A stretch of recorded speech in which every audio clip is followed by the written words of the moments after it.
Hello, and welcome to this special episode of A Mic on the Podium with me, Michael Seale. At the end of the last episode, I told you that I would be chatting to a British conductor who'd already appeared on the podcast.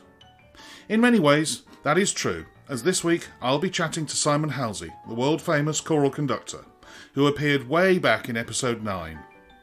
Where I misled you was that in fact, Simon will be interviewing me. Having seen Simon interviewing many famous conductors for a film on the Berlin Philharmonic Concert Hall website, I thought he'd be the perfect choice, as we've known each other for over 30 years now and have many things in common, as you'll hear through the course of the episode. The one thing you won't hear him asking is how I mark up a score. If you want to find out the answer to that, head over to patreon.com/A Mic on the Podium, where you'll find an essay I have written on the subject with pictures showing you how I do it and my thoughts on it all. You can access this, as well as 2 new sets of interviews, group Zoom meetings and bonus episodes attached to this series, all for a small monthly subscription which starts as low as £5 a month. Details are in the show notes below, as well as other ways you can financially support the podcast. So, it's on with the interview, and here is what happened immediately after I pressed record and Simon Halsey and I started chatting. I hope you enjoy it.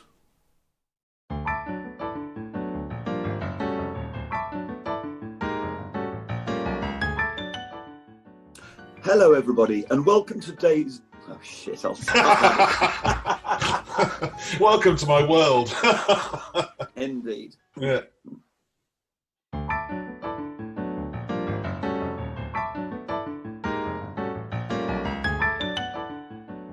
Hello everybody, and welcome to today's episode of A Mic on the Podium. My name is Simon Halsey. I'm the director of the CBSO Chorus and the London Symphony Chorus, and I featured on episode 9 of this wonderful series. Today, I conduct a conversation with an English conductor who spent 22 years playing the violin professionally before becoming a conductor.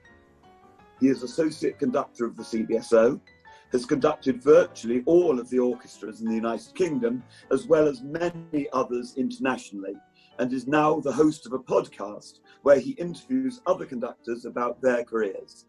So it's a pleasure to turn the tables and welcome Michael Seale. Mike, you've carved out a really interesting career trajectory. To the outsider, it looks like you've had like 2 careers, quite a long one as an orchestral violinist, followed by a second life as a conductor. But I've been observing this from within the CBSO for about 30 years, and I know it's much more intertwined and complex than that. And so I was thinking, how should we go about talking about it? Because in a way, I'd love to begin in the middle of your career and then look about how it began. But actually, I think in your case, it's really important to understand where you began, how your first career took off, and at what point an interest in conducting began. So just tell me about how music entered your life in the first place. Well, I don't remember it being a particularly musical family. Nobody played any instruments, and my parents have looked back a bit at family trees, and there's some musicians appear about 5 generations ago. But it really didn't touch my life until I was 9, and I don't know whether you know about this test, but I was in primary school, and one day the teacher said, we have a test. And they played it on a LP, and basically you'd get 3 pitches, sort of bar, ba, ba, and you would have to choose which one was the highest, and then question B would be which one was the lowest, and this lasted for about half an hour. And when you're 9 years old, you just answer the test. You do as your teachers say. Sometime a couple of weeks later, 3 of us had our names read out and said, could you please leave the class? And we were introduced to a violin teacher. A foreboding gentleman who I loved. His name was Harry Horseman, and he was a violin teacher and music teacher at the local secondary school. And basically, we got the top marks in the ear tests, and the question was, would I like to learn the violin? Well, at the age of 9, other than wanting to be an England cricket captain, I thought, yeah, go for it. So I learnt the fiddle. We stayed in the northeast where this happened until I was 12, came south, learnt the violin a bit more, got into youth orchestras, the local one, Midway Youth Orchestra, and then eventually the Kent County Youth Orchestra, which is where orchestras, I think, became what I really loved. I've worked out recently that actually the violin was just a vessel for being involved with an orchestra. It could have been anything. I just happened to be given the chance to play the violin. It was orchestras I loved. Yes, I wonder if those tests were what I think they were called the Bentley tests. They were that rings a bell. by a man called Arnold Bentley at Reading University. And the only reason I can remember that is because I did them too. And Arnold Bentley's son was in the same choir as me at primary school. So we were very aware of the Bentley tests. But also, like you, there was that thing at primary school, wasn't there, that in those days you could just be given an instrument. I mean, I clearly remember music lessons where the tables were put to the side of the dining hall and lots of instruments, probably in terrible condition, were put out there, from tambourines to violins to old flutes and recorders and drums and things, and you were just told to go and take something that you fancied and mess about on it. That plus sort of singing a hymn in assembly and a bit of music in the curriculum and teachers coming in to teach perhaps a very limited number of instruments, but it did mean that music was part of the everyday life, didn't it? It was, and you know, thinking back, and now you've sort of jogged my memory a bit in the fact that those lessons in the county of Cleveland in northeast England, where I started when I was 9, those lessons were free. I was given a violin for free. I had free lessons up until the age of 12. And my parents didn't need to buy me a violin until we left to come south because of my father's work, until I was 12. And then lessons, my parents had to pay for lessons when we got to Kent. But, you know, ensembles were still free. And we were, I went to Chatham Grammar School for boys, and we were still singing hymns in assembly. And I was expected to stand up, once a term maybe and play something, much to my chagrin and much to the amusement of my fellow pupils or colleagues. And but yeah, music was a lot more part of everybody's life than it is now, and the world's a worse place for that. Yes, frankly. Now, what about youth orchestra? Because my memories of youth orchestra are, because I went to an all-boys school, it was the first time I met girls. I remember the thrill of playing Mahler's First Symphony, despite the fact I couldn't play the cello part at all. And it was just generally the camaraderie and going away for a few days that was, like the highlights of my life. Yeah, Midway Youth Orchestra, I distinctly remember my first concert with them. The conductor had written a third violin part, and I felt sort of ashamed that I wasn't good enough to play the second violin part, this simplified part, but worked my way through. And we did a couple of tours. I toured and we joined that orchestra in 1983, and we must have gone on tour not long afterwards to Valenciennes, which was a twin town of Chatham and Rochester. The big thing in Kent was to get into the County Youth Orchestra, and I auditioned on violin and didn't get in. And around this time, I started on the viola, and completely hands up in the air. I learned the viola to get to two things: another grade 8, and to get into the County Youth Orchestra. And I achieved both. And I got into the County Youth Orchestra at the age of 15, did one course on viola, and then begged them to let me swap to violin, which they did. And as a consequence, I believe I probably will only be the only person ever to have sat on the back desk of the violas, the back desk of the seconds, the back desk of the first, led the orchestra, and also conducted them, which I have done recently. Loved it. We went on tour to Brazil when I was 16 years old for 2 weeks, absolutely unbelievable time. And again, going back to the differences between the 1980s and the 2010s or 20s now, is that when I went back to Kent to conduct the youth orchestra, I asked them, so when's the next tour? And they said, we haven't toured for years, partly because the people who hold the purse strings think it's a jolly for the teachers rather than a good experience for the kids. And if you're fighting that battle, well, then, you're in big trouble. One thing I have to say about youth orchestra is I got the best coaching in how to play in orchestras I ever got in the Kent County Youth Orchestra, down to a dear old gent called John Ludlow, who I think basically led all of the London orchestras and was a session player. And he taught us how to use the bow distribution, what to listen to, so that when I got to music college, I was already doing things that other people weren't because I'd been taught this stuff. It was just unbelievable coaching. I knew John Ludlow. John Ludlow was at the front of the Guildford Philharmonic. Yes, he was. Yeah. Many London orchestras. He's the sort of guy who would suddenly stand up and play the sort of the big Vaughan Williams solo pieces on 1 3-hour rehearsal with an orchestra. An absolutely fantastic chap. Now, so you moved on from that. What sort of was the pressure on you to go to college to do something other than music, or was it clear you were going to music college? Oh, no, but my eggs were firmly in one basket, Simon.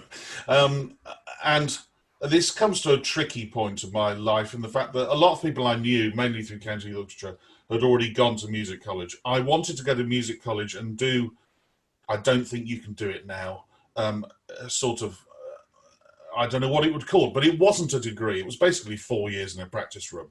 You didn't get a degree at the end of it. You got a diploma. I wanted to do that. And I realized that I probably would be okay with my playing. And as a consequence, for a good 18-month period, I was one of the worst school children you could ever imagine, which ended up with me being excluded from that school and meant that I had to go and eventually, thank God for somebody called Alan Vincent, who was the conductor of the county youth orchestra. He got me into Tunbridge Sixth Form College. And what's important about this is that I auditioned in the winter for all of the colleges with a reference from my school. I didn't get into any of those music colleges. I then did the late auditions in the March, and I auditioned for Trinity and for Birmingham with the Tunbridge Sixth Form College reference, and I changed my program, and I got into both. And for Trinity, I would have been first study violin and second study viola.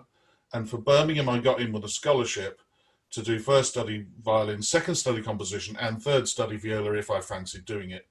And Birmingham won. So I came to Birmingham and thought, well, maybe it would be a good idea to be a bigger fish in a smaller pond. There's only one college in Birmingham rather than 5 or 6 in London. So I thought I'd do that. And I think it was probably the best decision I ever made, or we ever made.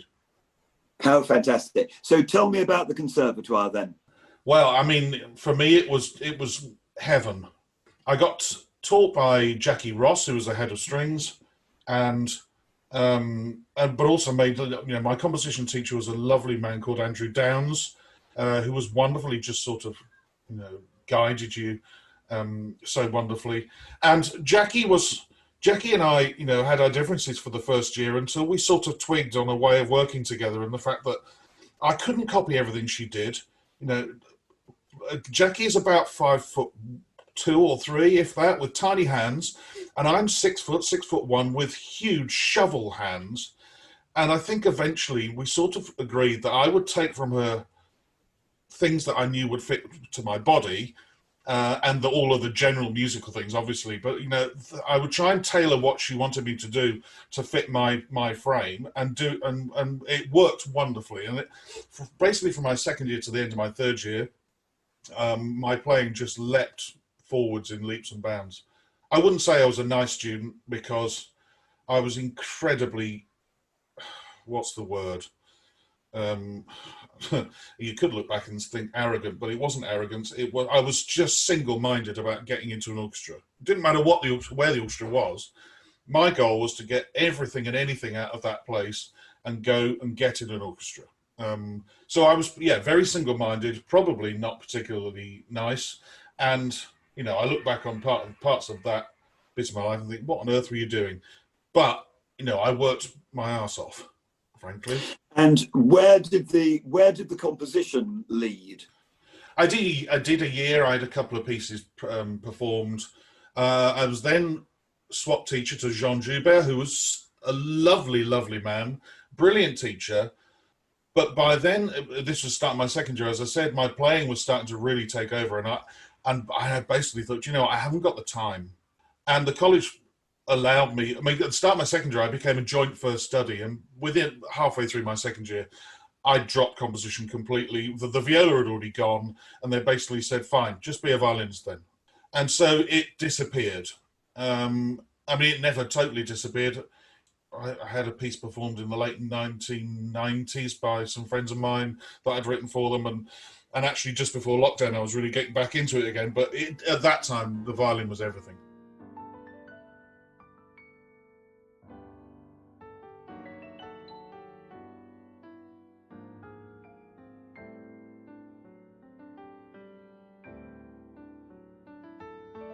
All right, so violin's everything. You're studying, you're presumably in all sorts of college ensembles and orchestras and so on. We haven't heard anything about conducting yet, and I guess you're about 20 by now. Yeah.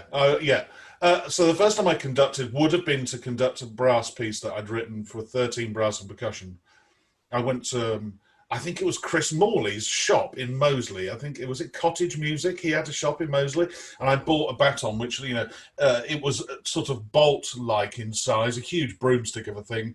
And I conducted, and it was okay. I mean, I got them through the premiere of this piece I'd written. And then in my third year, there was a chance to do a year's course, which got you another piece of paper, another diploma, with Jonathan Delmar as the conducting teacher. And I enrolled in this class, and by then Jonathan was conducting the symphony orchestra at the Conservatoire. It's worth me talking about the first time I met Jonathan. I'd been promoted to lead the symphony orchestra at the start of my third year, and Jonathan arrived, put his scores on the music stand, and I stood up to shake his hand and introduce myself, as I thought every professional should do. And as I did that, I put my foot onto the podium to shake his hand and promptly trod on 3 brand new batons he bought from Guivier's. he was less than impressed, but it was definitely a memorable way of meeting him. And anyway, going into the conducting classes, they were brilliant. I mean, looking back, there was probably about 8 or 9 of us in the class. Somebody would be conducting. The rest of us would sit at the 2 pianos, and Jonathan would assign us a part. Being a fiddle player, I never got violins and flutes. I would always get transposing instruments, trumpets and clarinets, or horns and cor anglais and violas. And, I'm no pianist, so you just fill in what you can when you can. And he was wonderful. He gave us a sort of a mini pamphlet on how to mark up a score, what pencils to buy, where to buy them from, which, I still have somewhere.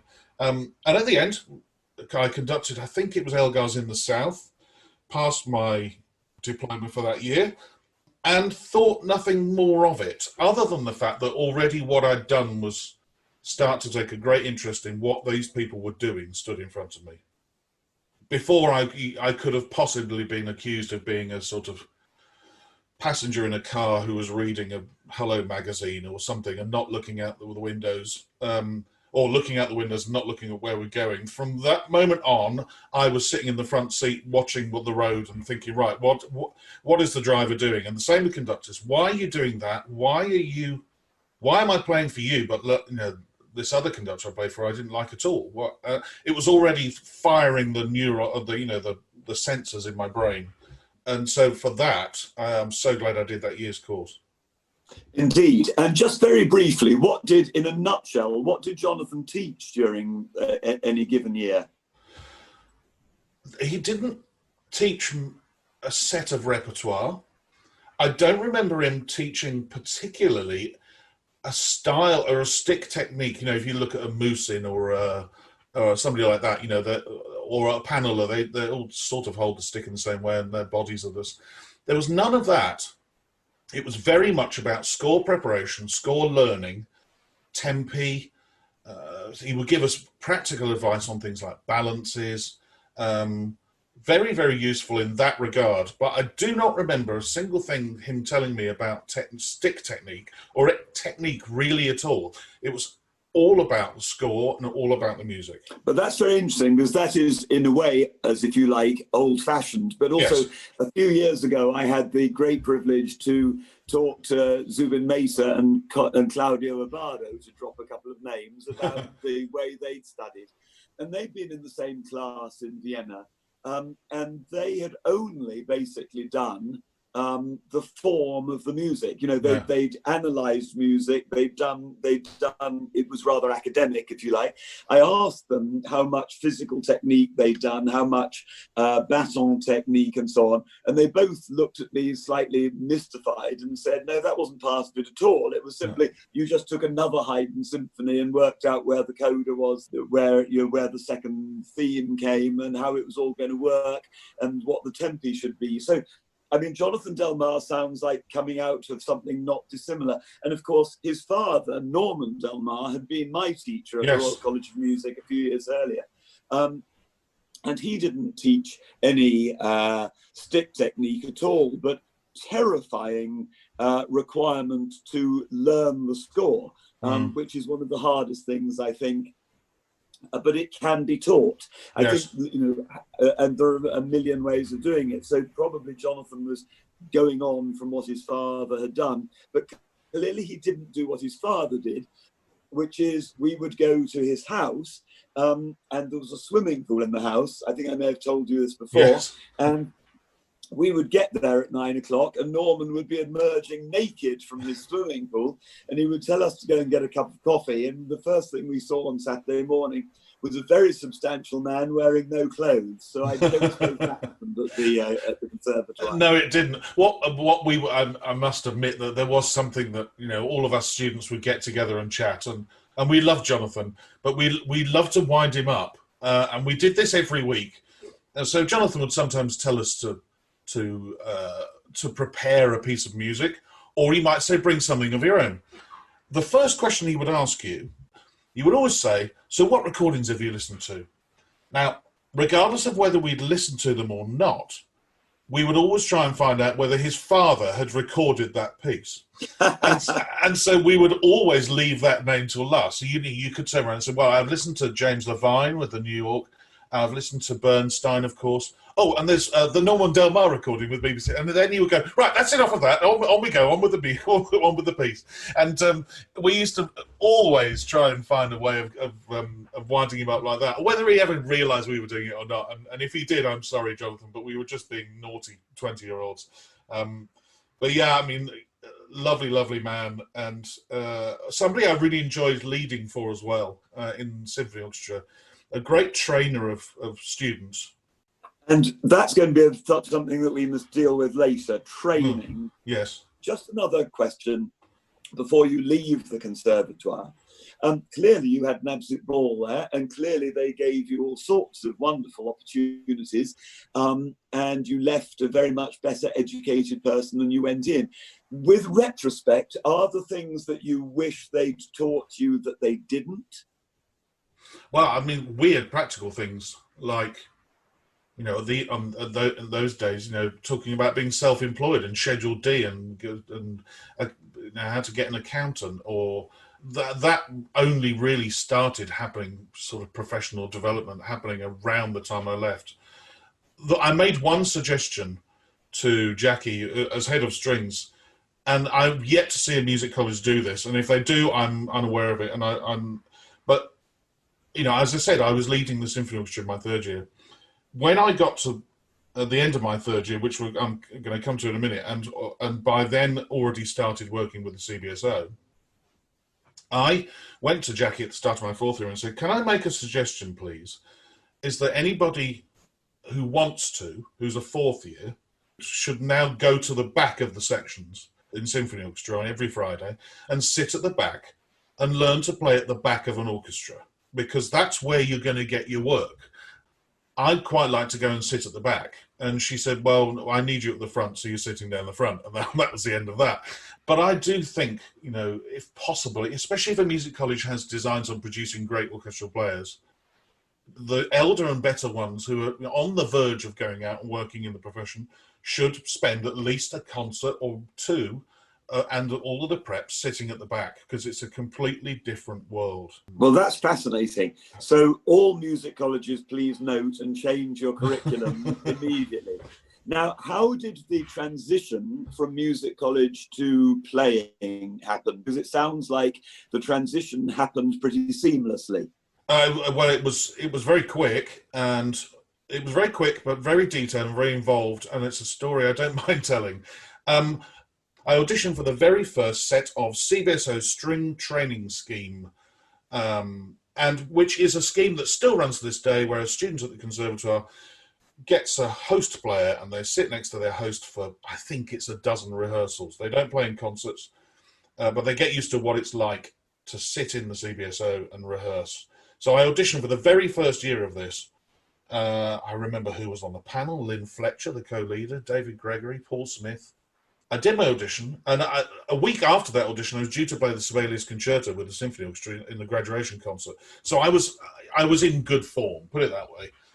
And other than one particular bit of the audition where Paul Smith, who later became a good mate of mine, asked me to play Mozart 39 faster and more off the string, which was a complete car crash.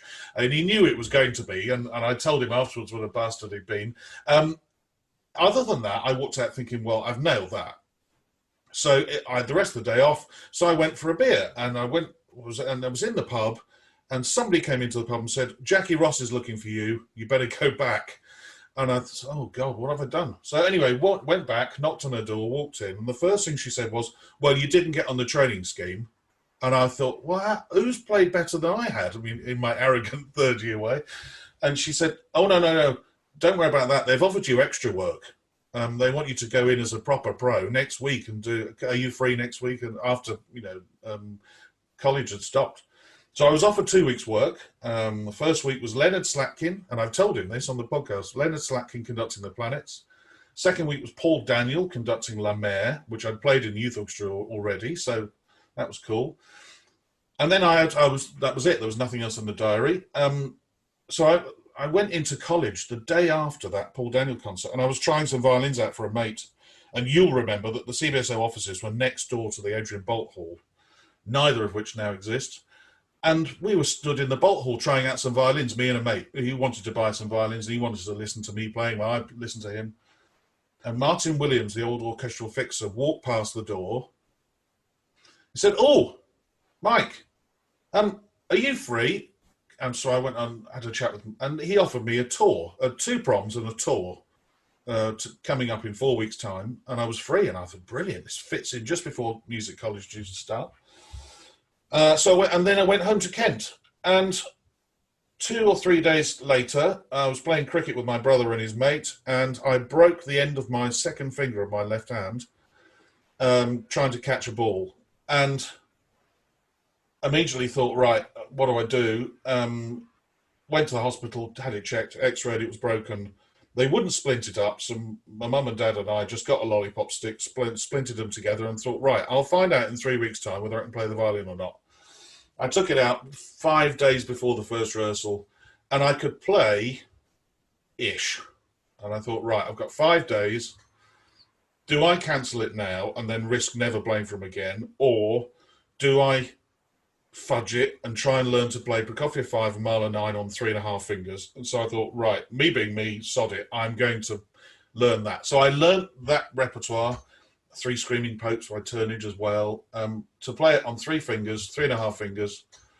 Went back, sat at the back next to my desk partner. I told her, and I told Paul Smith, who was leading the section, and they were fine about it. And I remember doing really well until I got involved, very involved in the Mahler 9 at the proms, and tried to do a lot of vibrato with my second finger in the finale, and almost screaming in pain because I'd forgotten I'd broken it. And at some point, I think it was queuing up to go on a plane, Paul sidled up to me and he said, look, we're going to book you for some stuff in October, but we're also going to turn everything else that you're doing now into a trial for a job. Are you happy with that? And I said, yeah, great, fine. He said, so we'll start moving you around the section and sitting next to people. And so, yeah, the rest of that tour, which was Berlin, Helsinki, Paris, I think I moved around the section a bit, came back, did some more work, and then I was asked to do a final audition during the week that we were playing Henze's 7th Symphony with Simon Rattle. And in those days, the final audition had to be on the stage of Symphony Hall, and anybody could go and watch it in the orchestra. And they let me off 10 minutes before lunch, so I disappeared out of the rehearsal, tried to get my head around going from Henze to a Mozart violin concerto. Did my audition, and it it wasn't as good, nothing like as good. Afternoon break, Paul Smith came up to me again and said, Simon wants to see you in his room afterwards. So then you're sitting there for the rest of the day thinking, what is he going to say? And I went up to see him, and he said, look, I've been told your first audition was brilliant for the training scheme. Let's face it, today wasn't very good, was it? And I said, no, it wasn't. And he said, well, what have you been doing? Have you not been practicing? You've been living it up, you know, playing in the CBSO and all of that. And I said, no, I broke my fingers 5 weeks ago. He said, so you did the tour with a broken finger? I said, yeah. And to which he said, look, it's fine. We were going to give you the job anyway, but I wanted to check what you've been doing since the first audition. And so we agreed I would go back to college. I would finish my fourth year. I would do as much extra work as I wanted because they had quite a few jobs. And I'd join in September 1992, the start of the season after I'd finished music college.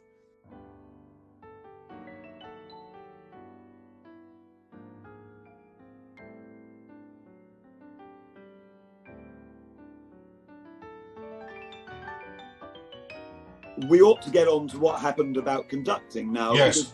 I mean, it's a very distinguished and long career as a violinist, but we're here as a mic on the podium. That's true. So you began to look, there you were in the orchestra, you were earning your living. You were dealing with conductors. I mean, you had Simon Rattle as your music director. Tell me about what you were taking from those conductors, and at what point it began to occur to you that you might want to revisit your conducting. I would often sit in rehearsals and think to myself, this rehearsal's flying by. This is in the early days of playing. This rehearsal's flying by. And then in the following week you go, why is this guy boring me? Or whatever. And as I said before, I always took an interest in what conductors were doing. Fascinated by Simon, fascinated by his rehearsal technique, fascinated how he always seemed to finish the day on a highlight. We'd always finish with a great, exciting piece of music or the end of a movement, and you look at your watch and he'd finish with 30 seconds to spare or something like that. How does he do that? And then others, you come in and think, right, what are they doing that I don't understand why you're upsetting everybody? The one I vividly remember is trying to work out why Gennady Rozhdestvensky, what is he doing with his beat that makes it so clear? And already by then, I was starting to analyse what they were doing, and asking my friends in the brass, well, we like him in the strings. Why don't you like this conductor? And then they tell me, or asking the wind, and already things were starting to percolate. I joined the Birmingham Philharmonic, the amateur orchestra, as leader to keep my high playing in, so playing first violins stuff. They gave me the odd concerto, and then their conductor said to me, I've double booked myself, would you like to conduct a concert? And I was given a year's notice, and it was Tchaikovsky 6, and I said, yeah, great. And by then I think I was ready to sort of go back into conducting a bit. How did you go back into conducting? I mean, what did you have lessons with anybody? How did you study? Did you just call on what you'd learned in college a few years earlier? A mixture of all of that, but I didn't have any lessons. I knew the programme, Brahms Tragic Overture, Poulenc Organ Concerto, Tchaik 6, got the scores, and started learning them a year out. Started doing some sort of shadow conducting, not in a mirror, just working out what sort of things I might want to see if I was playing. Already the second movement of Tchaik 6 was bothering me because I had to conduct in 5 or 2+3 or whatever it is, 3+2. And it was a mixture of what I remember Jonathan telling us about learning the scores, and then it was a mixture of, frankly, looking at the people I admired who were coming in, and thinking, well, how would they conduct it? And just winging it to start with, really. And that first concert went well until an upbeat I gave in the finale of Tchaik 6, and I gave a massive upbeat, and nobody came in. And I went round again, and they came in the second time, and my heart leapt into my mouth. But I remember thinking, right, okay, it wasn't clear then. Couldn't have been clear. That was your fault, not theirs. Right. And already lesson one learned, Yeah. Yeah. And so still many years in the orchestra. So as your conducting develops, did you have a strategy, or by what series of accidents did things begin to grow? Accidents are particularly right. I did a few more things with the Birmingham Philharmonic conducting. They seemed to like what I was doing. We had this day after Simon Rattle left, and the orchestra by then were doing family concerts presented by players, people like Pete Hill and Jackie Tyler and Kath Arledge, of course. And I think it was Pete and Jackie, or maybe all three, said, look, why are we paying all this money for these people to come in and conduct these family concerts? Thousands of pounds, who aren't involved, who aren't really interested. Well, maybe there's somebody in the orchestra could do it. So to cut a long story short, we had a day, 4 of us. We actually drew straws. There were 10 people interested in conducting the CBSO for an hour. We drew straws. I drew the last one out. Ed Smith, the chief executive, said you can conduct anything you like for an hour as long as it's in the library. And so you got a choice. You either do something the orchestra know, enjoy your hour and, ride the horse around a bit and think what a great time I'm having, or you show what you can do. And so I went for the latter, and I chose Nelsons 2 because the orchestra hadn't played it since 1992. I know because I was playing in the orchestra. So this was now 7 or 8 years later. I thought, well, I haven't played it since then, so they might not remember it particularly. And I did that for an hour. And as a consequence, the orchestra and Ed Smith chose Mark Goodchild and myself, Mark a bass player, to conduct a concert each. Mark did a family concert. I did some schools concerts. I'm not sure whether Mark enjoyed it, and he decided not to pursue it. I wasn't on his concert. I did a rehearsal, but I think I went off ill. Anyway. And then I did the Respighi Pines of Rome, loved it. And I remember in the last concert thinking, well, I might never do this again. So I looked at my mate Pete Hill on the Timps and just got him to do an even louder crescendo than ever before. And he followed me and did it. And I thought, well, this might be the one time I conduct the CBSO. So sod it, I'm going to have some fun. And then they just kept giving me little bits more here and there. And I started conducting my own amateur orchestra in 2002. And it just started slowly building, really. And then, just trying to think of the chronology, but I went for a lesson with Sakari Orimo. I asked him, could I have a conducting lesson?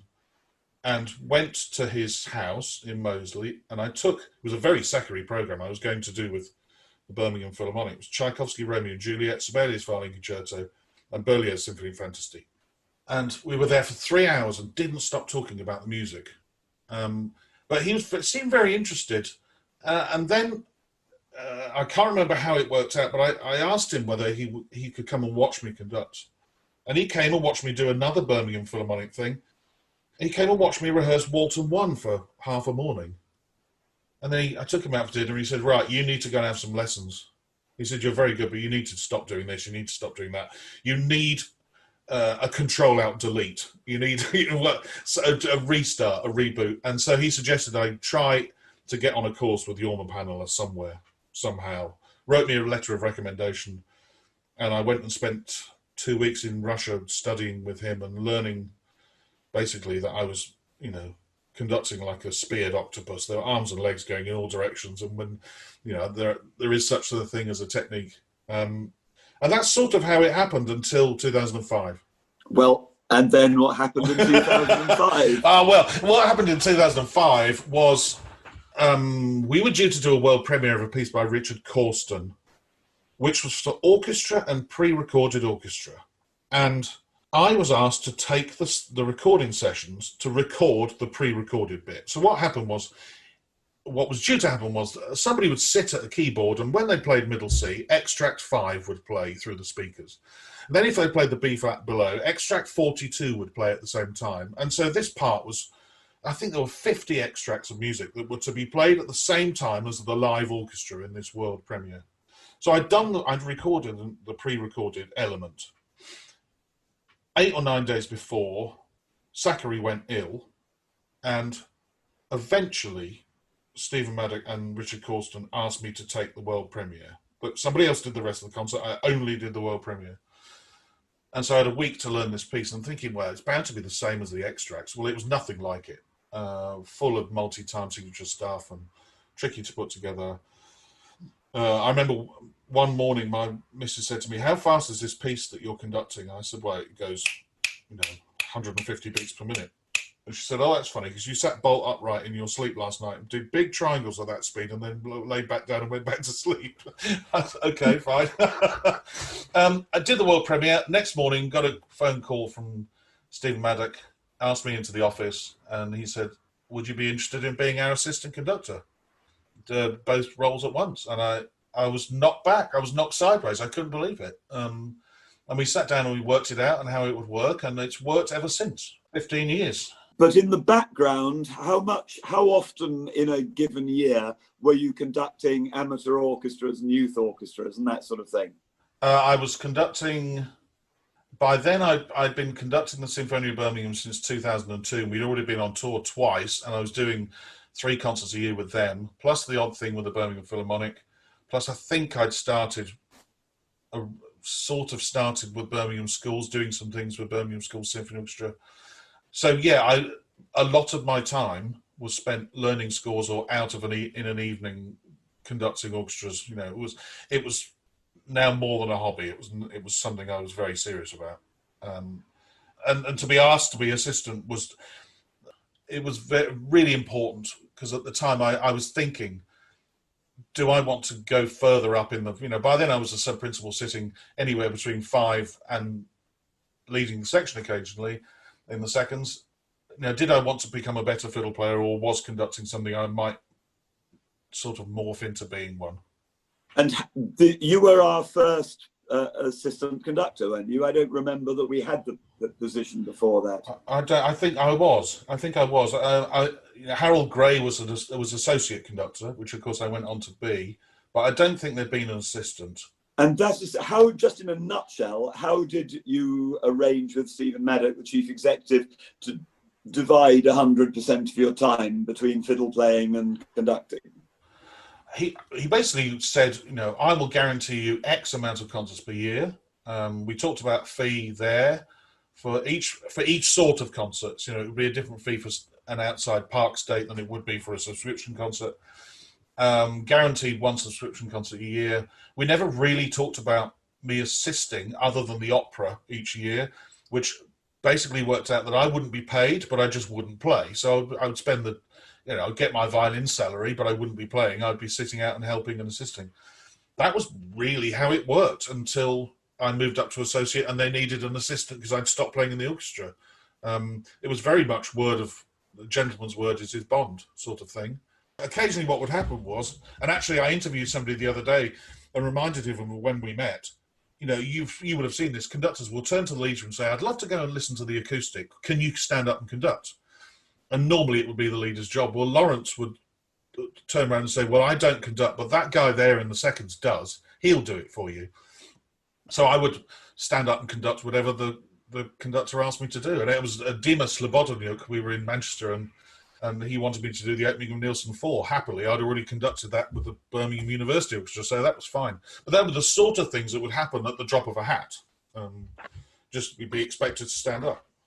And presumably, it seems to me that the absolutely ideal training for a conductor is to be a player and to emerge, and ideally to be a player for quite a long time, because by the time you've been a player for a long time, you've played a great deal of the repertoire, you've seen all the pluses and minuses and so on. And I presume that you think that your trajectory was retrospectively a very happy one. Yeah, I do. Being an impatient sort, I wonder, maybe I could have, we could have found a solution for me to have stopped playing a few years earlier, because I'd stopped playing in 2014, so that was 9 years of doing both jobs. Maybe we could have found a way out sooner, because by then I was ready, but I would never, ever, ever wish to have gone back and conducted from the start. Those years playing in the orchestra were everything to me now as a conductor. Everything is informed ensemble-wise, balance-wise, attitude-wise, the sort of things you can say, the words you can't say because you're going to rub somebody up the wrong way. All of that stuff is all based on all of those years. And to now be out there and have that in your backpack or in the back of your brain, you cannot teach that. I do teach, and I do say to my students, look, you can't say that, or you can't voice those concerns. You have to find a better way of saying it. It's so invaluable. It's the best way of learning. Yes, I think I could have left sooner, but it took a while for us to work out how, and we did eventually. And meanwhile, also this thing that is quite unusual, perhaps these days, to give sort of quite a substantial part of your life to one organisation rather than flitting off somewhere else after 3 years or 5 years. So, I mean, you really are, I mean this in the best possible way. As someone who's been at the CBSO himself for 38 years, we are both part of the furniture, I think. Yeah, I think you're probably right. It's a good thing, isn't it? Yeah, I think it is. I mean, I remember joining, when I started as a violinist, somebody saying to me, look, if you want to move up the sections, do 2 or 3 years here, move to another orchestra, and then come back later on and you'll be down the front. And I remember thinking, do I want to go through that? I like Birmingham, actually. I like the orchestra, I like the hall. You know, maybe I can fight my way through from within, which I did as a fiddle player to a point. But I love the fact, I'm proud of the fact that, they've just done their centenary and I've been involved in the place for 28 years, 29 if you count my year as a freelancer. I love that fact. I love the history of it.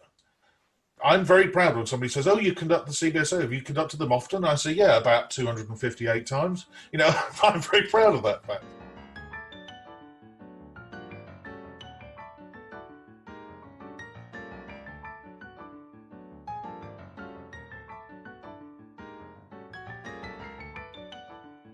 And so there you were, having really cut your teeth in Birmingham.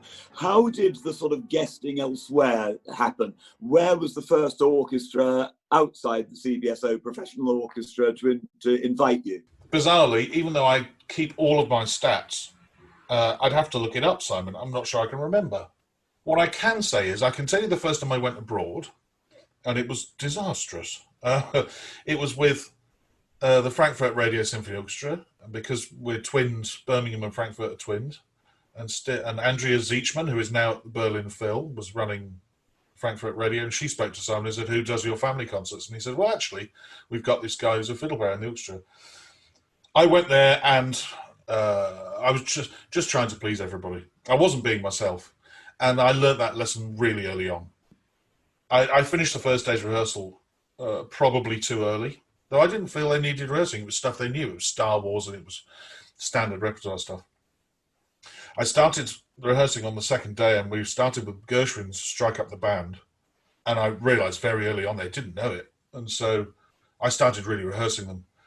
Anyway, the principal cello said in German across the podium to the concertmaster, the leader, he said in German, he must have slept well, he's actually bothering to rehearse us this morning. Now, I understand a lot more German than I can speak.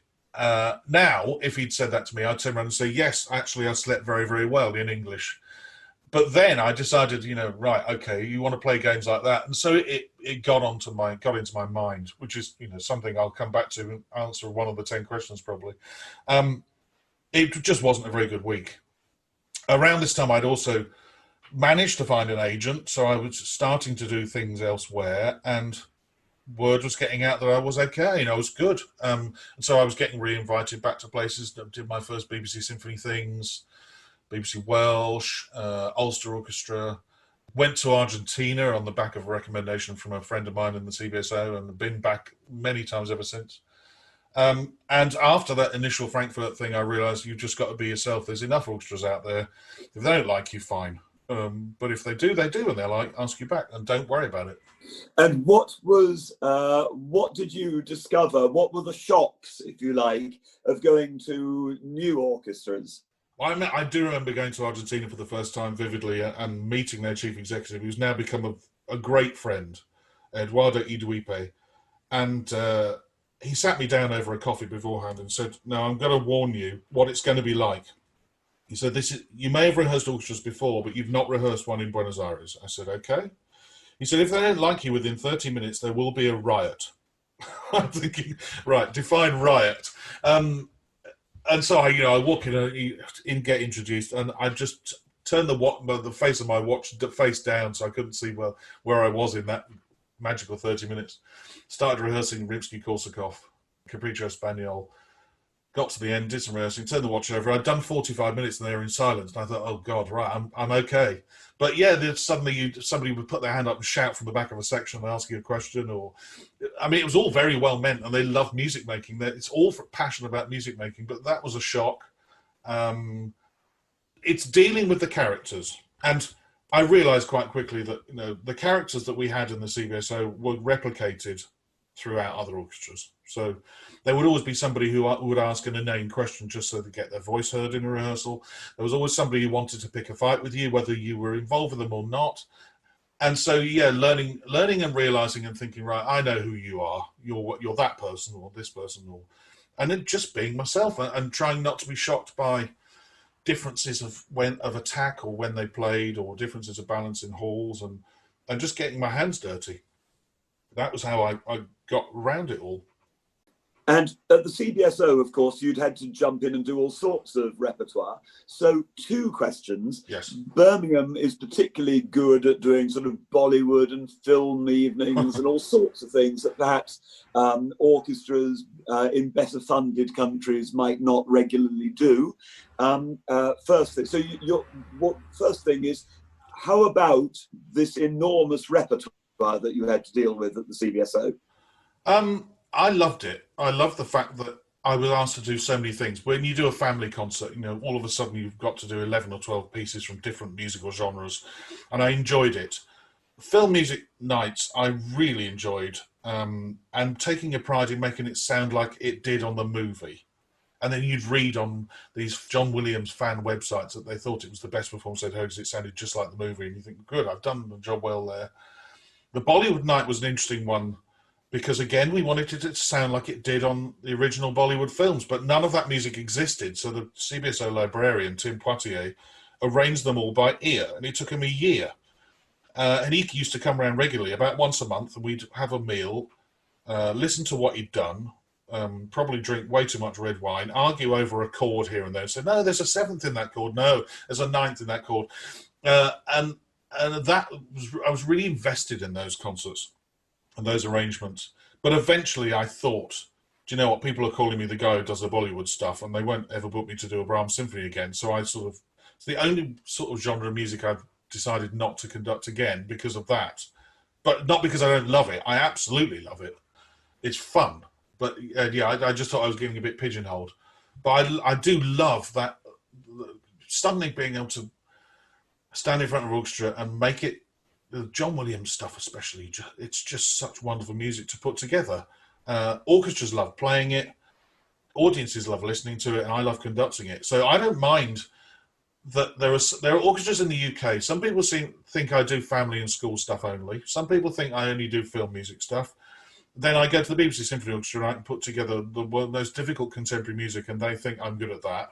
I don't mind, don't care. I just need to make sure I've got the right hat on when I walk into the door. Am I film conductor today, or am I contemporary music conductor today? Now, coming out of that, you do something that I do as well, which is the CBSO Chorus and London Symphony Chorus are nominally amateur, but working to a very high standard. And other days I work with professional choirs. You do most of your work with professional orchestras, but you still love, I know, working with really good amateur orchestras. Why is that? And what's the difference? Why is that refreshing as part of your portfolio? I conduct 2 now, and amateur orchestras, and I won't take on any more. One of them is totally out of loyalty. They were the first people to give me a real break, which is the Symphony of Birmingham. And we've been on tour together 6 or 7 times. And I love working with them. And they basically let me conduct what I want, which means I can try things out on them before I take it to CBSO or whatever. The other one is an orchestra I've been conducting for the last 5 or 6 years in London, called the Corinthian Chamber Orchestra. And the reason why I keep going back to them is that similarly they let me program what I want, which means I can program stuff I need to relearn or stuff I need to learn afresh or new. But they are head and shoulders the best amateur orchestra I've ever heard. If I tell you the program that we should be doing in February 2021, and I suspect we won't because of COVID, I don't know any other amateur orchestra, and I know that they'd nail this program, would do the following program: the Lutosławski Concerto for Orchestra, Rachmaninoff's Rhapsody on the Theme of Paganini, and then the Interval, and then the Bartók Concerto for Orchestra. Now that's a bloody hard program, but I know they'd nail it. That's how good they are. I've done Mahler 10 with them, which I have done with other amateur orchestras. I mean, the last concert I did with them, or one of the last concerts, the soloist pulled out, and because the principal second violin who basically runs the orchestra is also Nicola Benedetti's agent, Nicola Benedetti came and played the Tchaikovsky with us on no rehearsal, and she was amazed at how good they were. Utterly, every soloist who's ever worked with the orchestra just walk away going, "How good are this lot?" So I don't mind working with them. I love it. Absolutely love it. Now, there's one thing that you haven't done yet. Would you like to have the irksome responsibilities of being chief conductor somewhere one day? Oh, I'd love to. I really would. I'd love to be able to take an orchestra and then mould it and shape it, and even things that I know some conductors don't like, hiring and auditions and all. I'd love to do that. I think it would have to be the right one. I've been close a couple of times, and in hindsight, I've been rather glad I didn't get the job. But yeah, I think I would love it. Absolutely love it. And what would your special trademarks be? I mean, I know we don't have an orchestra in front of us and we don't know what its strengths and weaknesses are, but what would your priorities for your own orchestra be? I personally have two big things that I work on more than anything else. It's ensemble, and that ensemble being mainly built on internal listening within the orchestra and a hierarchy of listening in the orchestra. I have a set way that I get ask orchestras to listen to each other, and very rarely do I ever have to spell it out. I will tell you a story. I did a come and play day with a professional orchestra. I won't say any more than that. Where 2/3 of the orchestra were amateurs and the other third were professionals. And at some point early in the rehearsal, I pointed out my hierarchy of listening, who basically within the orchestra is conducting at any one moment, and how that hierarchy works. At the break, the chairman of the Players Committee knocked on the door, came in, introduced herself, as she always does, and I said how lovely it was to see her again. And she said to me, "Do you know that hierarchy of listening you've just said? Is there any chance when you come back and conduct the main orchestra that you could tell the main orchestra your hierarchy of listening?" I said, "No, they'd kill me." She said, "Well, some people need to hear it again." So ensemble, I think orchestras, the sound of an orchestra is often fixed when the orchestra's playing together.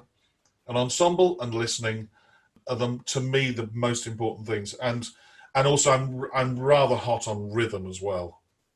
You'd think as a string player I'd be obsessed with bowings, and I'm not. Never have been. So yeah, they're the big things for me: rhythm, ensemble, and how it's done, and it's done from within, not necessarily from watching my beat, which is a phrase we all heard from when we were kids, and I'm not sure it ever. Of course, there are times you have to watch your conductor's beat for cello endos and starting and stopping, but most of the time, you're just, as a conductor, you should be a balance engineer and you should be a structural engineer, and you shouldn't just be a metronome. That should all be done from within. And whenever I've got it to work, it works wonderfully. So that's what I would concentrate on. Now, you'll have seen a lot of several very wonderful chief conductors at the CBSO. And that isn't really my question. My question is, they all did the job of chief conductor in a very different way, and in all the cases it was successful. Yeah. If you were chief conductor somewhere, what do you think? Do you think the music director has responsibilities outside his or her own concerts and own programming? I think they do, but I do think that it completely depends on where in the world you're doing it. So, if I happened to get a job in America, you were expected to be out there meeting local philanthropists, if that's the right word, and less so in other places where the public, Finland or Germany, where it's publicly funded a bit more, and you can just, almost just get on with doing that role. Happily go and do it, because I've done enough outreach education work as a player, and also enough conducting of family schools, concerts for people with special needs and different needs. It's the sort of thing I think is so important to the community. So yeah, I think you've got to get out there and do it. You have to. It's part of your role. It's part of everybody's role as a musician.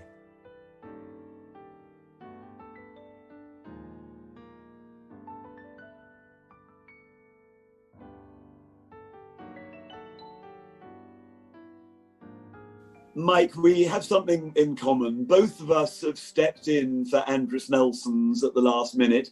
I very memorably was in my jeans waiting to listen to a choir and orchestra concert in Germany at 1 minute to 8 when Andris claimed to be having a heart attack, was removed, taken to hospital, and I went on in my jeans and conducted a programme of anything that was in the lorry at the time that I knew. The same has happened to you, I think.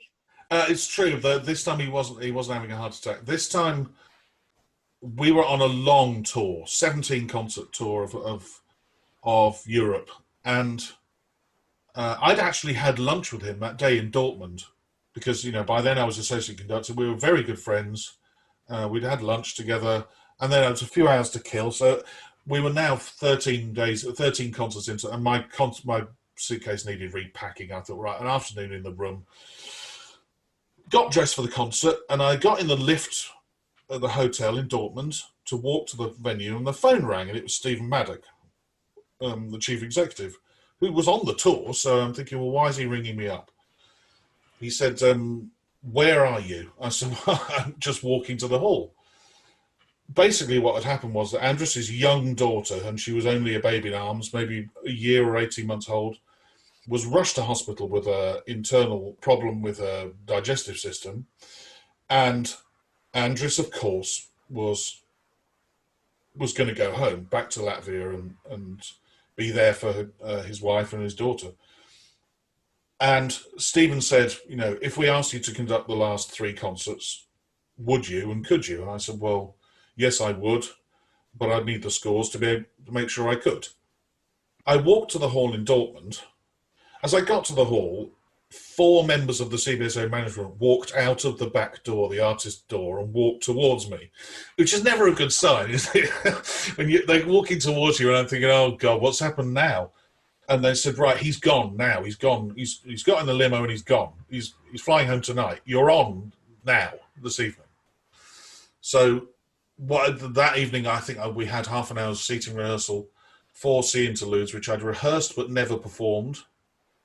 Beethoven's 4th Piano Concerto, which I'd performed but never with that pianist. And then Sibelius 2, which we all knew backwards. And it was great. I mean, it was wonderful. The problem that was looming was the third of these 3 concerts, to make sure that I'm right, which was the last concert of the tour at Baden Baden, and the whole first half was to be with Jonas Kaufmann. Now, I'd never obviously conducted Jonas Kaufmann before. I didn't know the repertoire. I'd never conducted it, but I had 2 days to learn it, which was fine. And to cut a very long story short, he was lovely in the rehearsals, absolutely lovely. He marked his way through the Mahler Kindertotenlieder and the Strauss songs. It was purely for my benefit, and he was wonderful. In the concert, he sang the first of the Kindertotenlieder by Mahler. We stopped. It was divine. And this voice chimed out from the hall, an audience member. Again, I understood more German than I can speak. This person basically said, I've paid a lot of money, Mr. Kaufmann, to come and watch you sing. Can you please take 2 steps forward so I can see you? And Jonas Kaufmann was obviously put out by this, and he shot me a glance, and then he took 2 steps forward, then came back to where he was, and then walked out the front, right out to the front, and said in German, and again, I understood the gist of it, he said, look, these are extraordinary circumstances. As a conductor, we've only met today. The conductor and I need to see each other, as well as the concertmaster, so we're stood in this triangle here. He said, but also can I remind you that you've paid a lot of money to hear me sing, not see me sing. And then went back to where he was stood. At this point, I realised that whatever I did as a conductor for the rest of that concert wouldn't matter, because all anybody talked about was this weird interjection. So all of my nerves just disappeared. But I remember stood there shaking at the start of the concert, and especially when this contretemps was going on. But yeah, absolutely amazing. Weirdly, I'd put my baton. Oh, I know why. I'd conducted the offstage brass in Tristan and Isolde at the start of the tour, so my baton was in my violin case. And then at the end of the tour, I needed it. And the only thing I had to get used to was what Andris's scribblings in the score were compared to what I would scribble. But yeah, amazing times. And that's why the CBSO ended up, when I stopped playing, they ended up booking assistant conductors, thinking, well, it doesn't have to be Andris, it could be whoever we tour with. If there's a problem, we're going to need somebody there, which is why they now take somebody on every tour, which I think is a good thing. Indeed. And of course, because your time as assistant conductor was so successful, now it's part of the furniture, and we've always had one now, and there have been 3 or 4 since your time. Yeah. Mike, this has been a huge pleasure. I know that we're supposed to end these amazing interviews with 10 questions. I think when you asked these questions of me, I gave very boring answers. So I'm hoping you're going to be much more interesting than I am. So, number 1, what sound or noise do you love, and what sound of noise do you hate? I will preface this by saying I did answer these in episode 1, the taster episode, but since then my answers have changed for quite a few of these because I've given them more thought. As it happens, the sound I love is still the same answer, and it's a sound I will always love, and I think you do as well. It's the sound of a village cricket match. I love the fact that, you turn up there and there's a burble of applause, and there's the odd ow-zat, and there's a smack of the ball on the bat. I love that noise. I've played a lot of village cricket and love it, but to just sit there and, I often, if I'm driving home and I see a game of cricket, I'll stop the car and get out just to be able to watch a couple of overs and see what's going on. That's the sound I love. The sound I hate, in episode 1, I said it was the word maestro. Frankly, if somebody called me maestro now, it means that I'm working, so I don't care if people call me maestro. My pet peeve, sound-wise, is the word like used in sentences when it doesn't mean like. Do you know what I mean? I know what you mean, but now I know that you're a father with children of a particular age. Exactly that. I'm evil. At the dining table, I will sit there and count out loud if they start doing it, the times that they use it inappropriately, and then they get a -1 off if they use the word like in the proper way. But yeah, it drives me insane. What's worse is I'm now seeing people typing it online or on tweets, and you think, really? How has it appeared in there? So and R, and even I can cope with, but no, it drives me insane. I get really angry. So that's my answer to that. So question 3, if you had 24 hours free, what would you spend it doing? Sadly, we've not gone there this year, but for the last, 7 or 8 years, we've been to Abruzzo in Italy. I say we, it's my family, my wife and my 2 daughters, my mum and dad, and my mother-in-law. And we drive there in 2 cars, and we've had the same villa now for 3 or 4 years. A day there. I love the outlook. I love the view across to the Grand Sasso Mountains. Lazy day, in and out the pool, long, lazy liquid lunch, and then drive down the road and have a local Abruzzen meal. Either pizza in the one restaurant or sort of chunks of local meat. They do something called a rostacini, which is little bits of mutton barbecued on sticks, which are just divine. And then back for a nightcap. That would be the perfect day for me. Just when the world seems to have evaporated away and you're just staring at mountains and a pool and having fun and a laugh, and there's no time pressure. That's perfect. I'm going to do question 3A. We're in the middle of the COVID time. What have you learned about yourself during the last 6 months? I've learned that I'm deadline dominated, even if that deadline is a long way away. So what the listener can't see is that I'm sitting at my desk, and I have 3 desks, one of which is usually filled with piles of scores, the programs that I'm about to conduct. And they will go on piles of scores for 9 to 12 months in advance.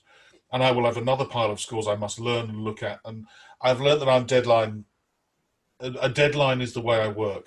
Some conductors, I'm sure, have sat down and thought, oh, right, this is perfect. I can now learn the symphonies of Carl Nielsen, or I can learn the Bruckner symphonies I don't know, or I can learn this opera or that ballet. It's not me. I want to learn all of that stuff, but I need somebody to tell me that I'm going to be doing it to do it. And so doing the podcast gave me the deadline. So I've got interviews. I then got to edit it and get it out. And those were the deadlines that drove me through the time. I think that's what I've learned through this. Brilliant. Yeah. So I'm now taking your question slightly out of order, because coming from that, who is your favourite conductor who is alive today, who might be sitting somewhere wondering if he or she is ever going to work again? I would stick to the three answers that I gave before, but give slightly more reasoning for that. I think the CBSO have been incredible at choosing their music directors. I've never played for Mirga, which is why I can't put Mirga on the list, because I've never played for her, and I've only seen her rehearse for a grand total of about 15 minutes. So, I joined when Simon Rattle was there. He's incredible rehearser. The planning, he can take a piece apart like a jigsaw puzzle and put it back so that the picture's even clearer. His pacing of rehearsals, his programming. He was somebody when I first started conducting, I thought, I've got to be like Simon. Well, try as hard as you can. You can't be, but it's a great role model to have.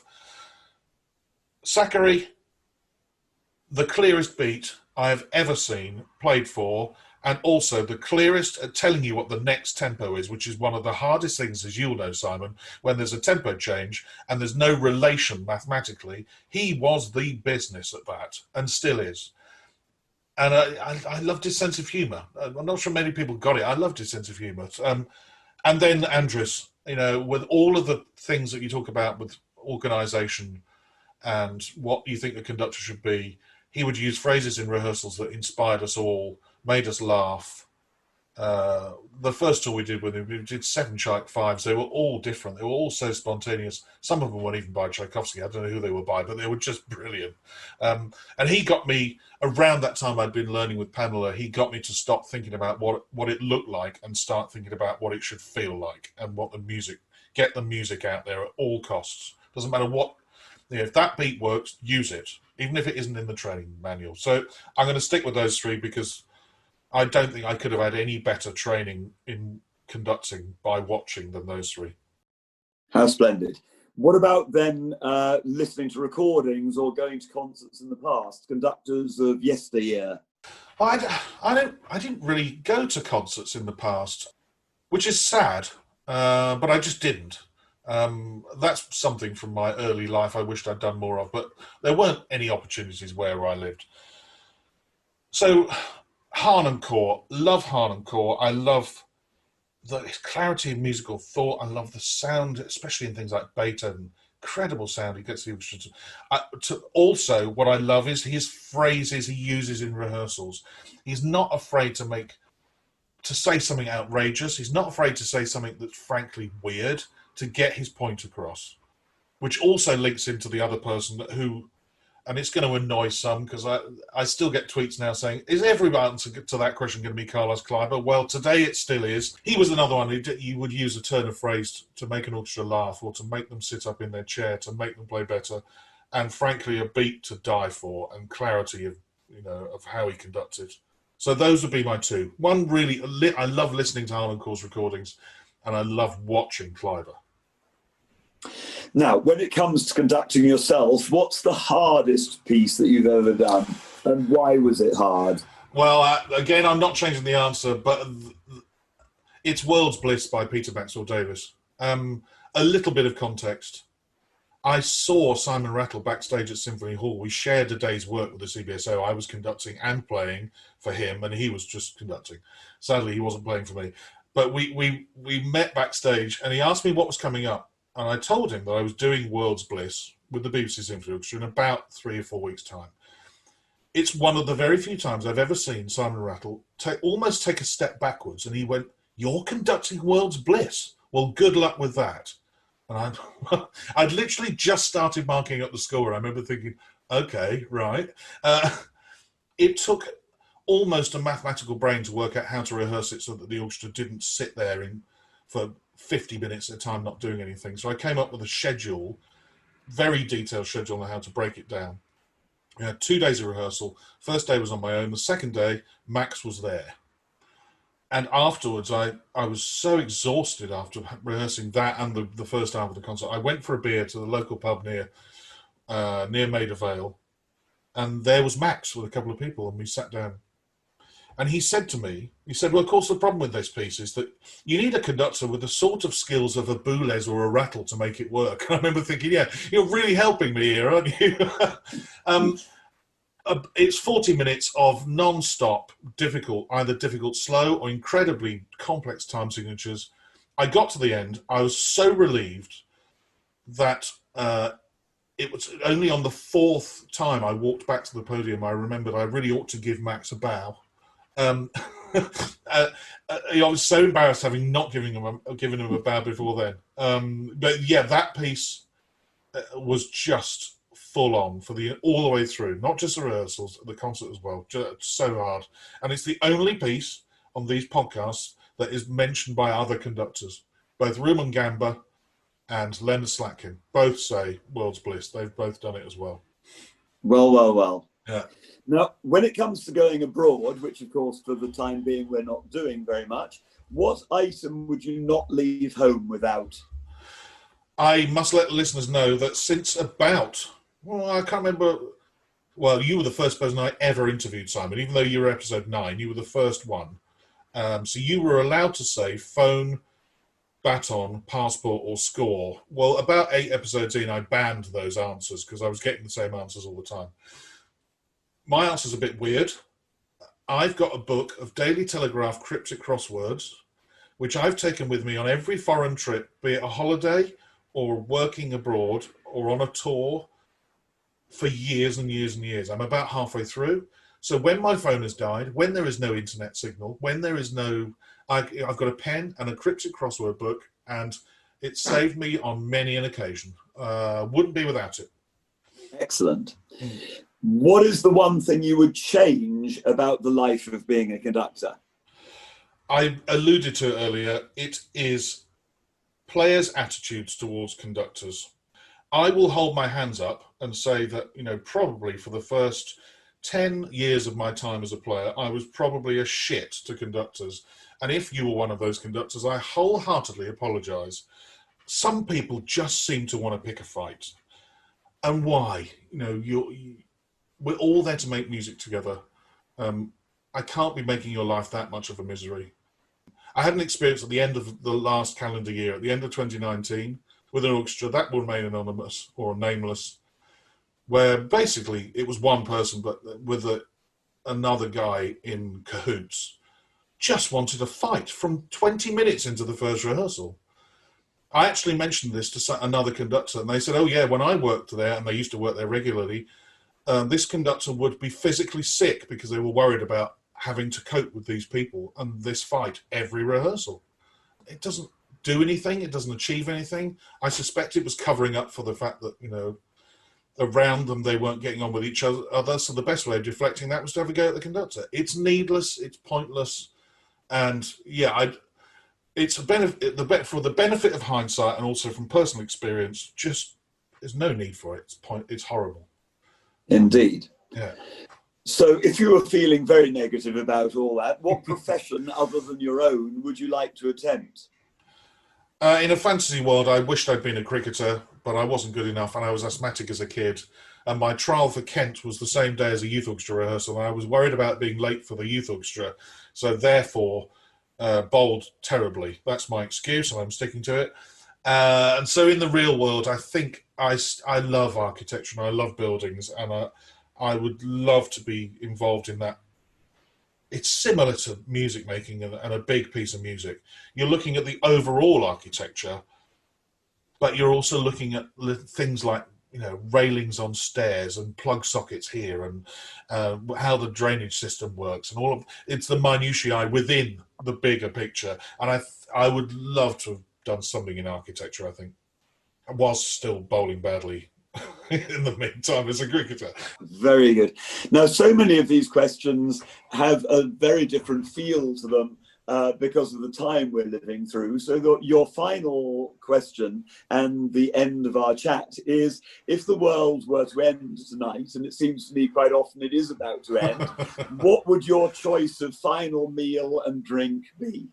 I'm going to take, if social distancing were allowed, I would take my family and friends to a restaurant in Buenos Aires, and I would personally make sure I had an empanada to start with a Quilmes beer, which is an Argentinian beer, which I love. I would have a bife de lomo with garlic chips and a bottle of Malbec red wine. The pudding would be something with dulce de leche in it, and I would finish the night off with a bourbon or two. And I think I'd be pretty happy and completely stuffed. That would just suit me fine. Very good. Mike, your Mike on the Podium has been a real success. I think you've been visited by, 10,000 people by now? That's right. Yes, it has. Yeah. And I think for all the fans of the series, it'll just be fascinating to see the tables turned. I feel very privileged to have been the person who was allowed to turn the tables. Thank you very much. And let's hope we get back to work soon. I hope to see you very soon. And thank you for taking on my role. You did it wonderfully, as I knew you would, because you've done it for the Berlin Phil and you've done it elsewhere. It was a real pleasure. Thank you, Simon. You're welcome. A Mic on the Podium was devised and produced by Michael Seale, with music by Ben Dawson. And thank you to Simon Halsey for agreeing to interview me and doing such a splendid job. Next time, I chat with a conductor who can be described as a pioneer in the world of conducting. Along with running a mentoring program since 2003, she has held title positions in the United States, United Kingdom, Brazil and Austria. Until then, bye-bye!